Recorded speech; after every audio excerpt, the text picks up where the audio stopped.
In today's video, I thought I'd try something a little different. My friend Neil C. Young released some music recently that piqued my interest. It was a jazz fusion version of the 90s grunge classic, Them Bones by Alice in Chains.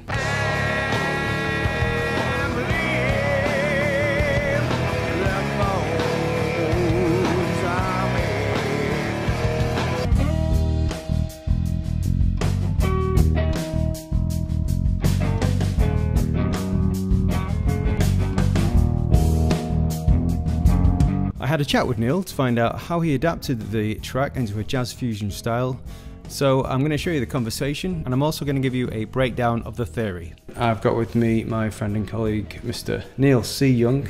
You recently released an EP called Reworks, and one of the tracks caught my ear, as the original is a track that I'm quite fond of. So I thought it would be cool to find out exactly how you went about arranging this. Cool. So why did you choose this track exactly? I've known this track since it released in the 90s, and it's what I've always wanted to play. But with the setup of my musical life, which is more jazz, improvised, fusion orientated, it felt at times like I was having to crowbar just my favourite tracks into our set. And then I thought, well, no, we can do it in our form, keeping hopefully as true to the original as possible. So it's a track I've always wanted to play, and now we've crafted it into something that we always play in our jazz fusion-y world.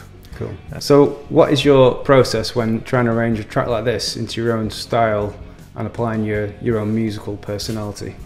For this track, we just started playing it. We just started playing it and then just saw what kind of worked. And then from that initial playing of it in its original form, all the ideas came out of that first playing, and then we took the introduction and we just kept that as the original to start off with, and then we worked on the verse, and in the verse we found some little bits that we liked, or I liked, let's get truthful about it, and then used that as a thing to hook onto. So we find new little hooks within the inner kind of detail of the inner workings of the track. So what's going on in the intro? How did you go about arranging that section?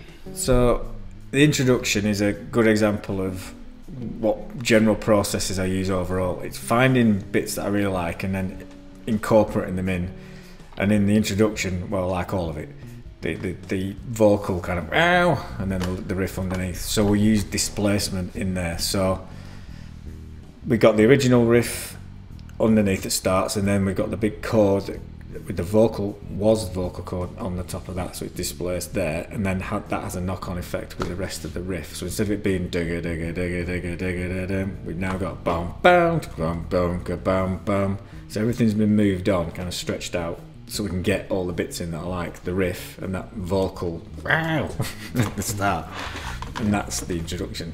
And that stays in the 7. The guitar of the original track looks like this, corrected to the key of E minor. The new arrangement looks like this. For the intro, the 7/4 time signature is maintained, which keeps the essence of the guitar riff intact. The difference is the notes have been displaced rhythmically. So instead of the vocal hit appearing on the first beat, it comes in on the second quarter note, which has a knock-on effect for the rest of the bar. We can write this in 7/4 or 7/8. Either will work, but for the purposes of this video, we will use 7/4. How is the verse different to the intro?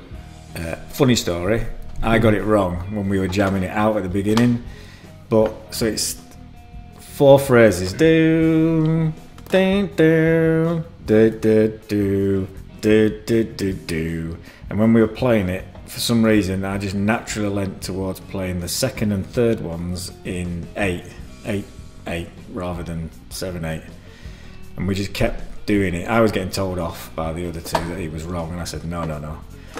And we stuck to it, and now that's what it's now become. So the verse isn't a 7/8 7/4 thing, it's a 7/8/8 7. So it's got this kind of unusual but yet natural feel about it that kind of disguises this uneven kind of time that's running underneath or underpinning it.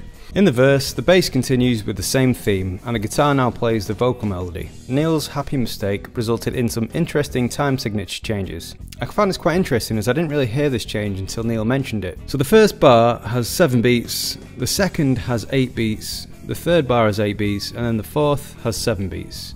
And how did you approach the chorus? The chorus, it's full of potential, harmonic potential, colour, and all of those kind of words. The original line that's formed that has a strong harmonic suggestion is C to B to D to D flat. So we were playing it out and then kind of extending it, and what would it be like if it's C major, B major, D major and D flat major. Just didn't think about any kind of key set or anything, and then from there started to craft it. And as soon as you went from C major to B major, those first two chords, it suddenly started suggesting a kind of Latin-esque harmony, like from the harmonic minor, that's that major 6 to major 5, and then we just went, okay, we'll apply some of that theory, and then so C major 7, B dominant 7, so it's still in this E minor world, but then D, we then superimpose an E minor on top of the D, so it kind of has this half and half feel. It's a really nice, this is a really cool chord, that. And then with the D flat, well, we just made the dominant 7th, 9th kind of chord on that to give this semitone feel back, based on tritone kind of ideas, 5-1. We won't get into that now. But it's all from the original, all the potential is from that original bass line that moves in chromatic notion, semitone, C, B, D, D flat. So yeah, the chorus in the original is, there's so much potential for harmonic development, or not. You can just have it straight power chords or octaves over there. It's just really, really expressive as a section. Like the original track, the chorus changes to 4/4. The bass plays the root notes C, B, D and D flat. Adjusted to the same key, this follows the power chords of the Alice in Chains version. Because it uses power chords, the original version has an ambiguous tonality. You could extend them in any way you like, really. In Neil's version, the C5 becomes a C major 7, the B5 becomes a B dominant 7, the D5 becomes an E minor with D in the bass, and the D flat 5 becomes a D flat dominant 9. Like Neil talks about, the presence of two major chords a half step apart suggests a harmonic minor flavour. When writing in E minor, you have the following chords: E minor, F diminished, G major, A minor, B minor, C major and D. In the E harmonic minor scale, the fifth chord would be a B major or B dominant 7. Then we can borrow this and use it in our natural minor chord progression. This gives us that Latin sound which Neil mentioned. You can hear this in songs like Smooth by Santana, and more recently, Havana by Camila Cabello. Havana, the E minor with D in the bass would make the one chord, but having the D in the bass keeps the root the same as the original progression. The final chords, D flat 9, is chromatic in nature, so you can make this whatever you want as it's not diatonic to the key. So the band is a jazz trio, so obviously there's a lot of improvisation that goes along with that.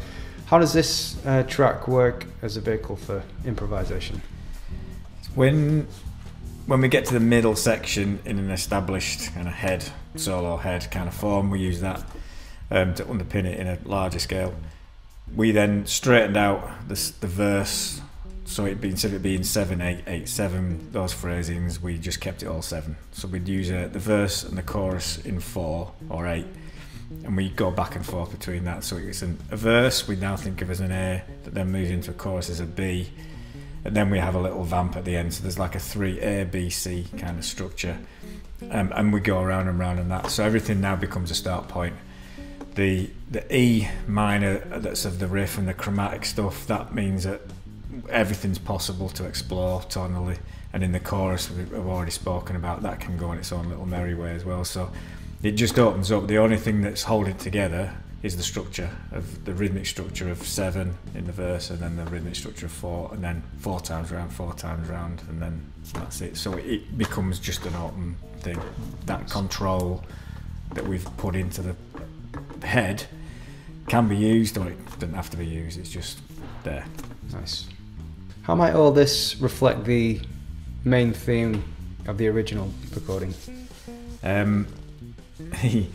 So there's running throughout the track in the original and in ours is this back and forth between different rhythmic feels, 7 and 8 or 7 and 4, whichever way around you want to do it, but there is this back and forth all the time. And with the track having an underlying theme about being aware of your own mortality, we've got a bit of the uncertainty of life, but with the certainty of our each demise. We know it's going to happen. There's a certainty in that. So maybe there's a reflection in the fact that life is full of its colour, it's full of its uncertain paths, but eventually it does have this moment of clarity where it all just balances out. Life and death, they do create a balance. And at the final chord, we've got being a G that holds on, G major, we've got the riff in E minor, and again it's reflected in this smaller part, E minor based riff, chromatic riff, even not E minor, it's actually like chromatic, then G major, so it lingers on and there's like a hope, I suppose, maybe. There is a major hope to it all. There is hope. And it carries on, even after death, life does carry on. Maybe there's a link there as well. Okay. Maybe. That's what I think anyway. For anybody who might want to try arranging a track like this, what kind of tips can you give them? Find the bit that you really like, no matter how small it is. Maybe it's a beat or a 2-beat thing, but if you like it, repeat it, reuse it over and over. Maybe it becomes like an underlying riff, or it becomes an underlying pattern that you then build on top of again. Find the bit that you like, reuse it, repurpose it, and stick to your guns. Just for this video, we've also done a string, well, Neil's done a string arrangement. So Neil, what did you do differently when arranging for a string section that you didn't for a guitar? So with what we've put together today, it's actually direct arrangement from the guitar parts. There's no difference in what we've done. All the original ideas were formed in the band, and then we took the individual notes from the guitar line, put them onto 3 violas, and then we took the melody and put it on a violin. So all we've done is re-instrumentated it. We've just put it on new instruments. So after you've done the hard work of thinking and crafting, another tip is just put it on different instruments and see what the result is. I mean, I said to you when we did it, didn't it? Like, it sounds weird hearing the individual notes rather than as a collective on the guitar, but they are still individual notes on the guitar. Thanks for coming in, Neil, to do this. Have you got any social media or websites you want to promote while you're here? Yeah, I've got neilcyoungtrio.co.uk, and on Instagram it's at neilcyoungtrio, and Twitter it's at neilyoung. Well, thanks for having us. Yeah, no probs. Here's our string arrangement.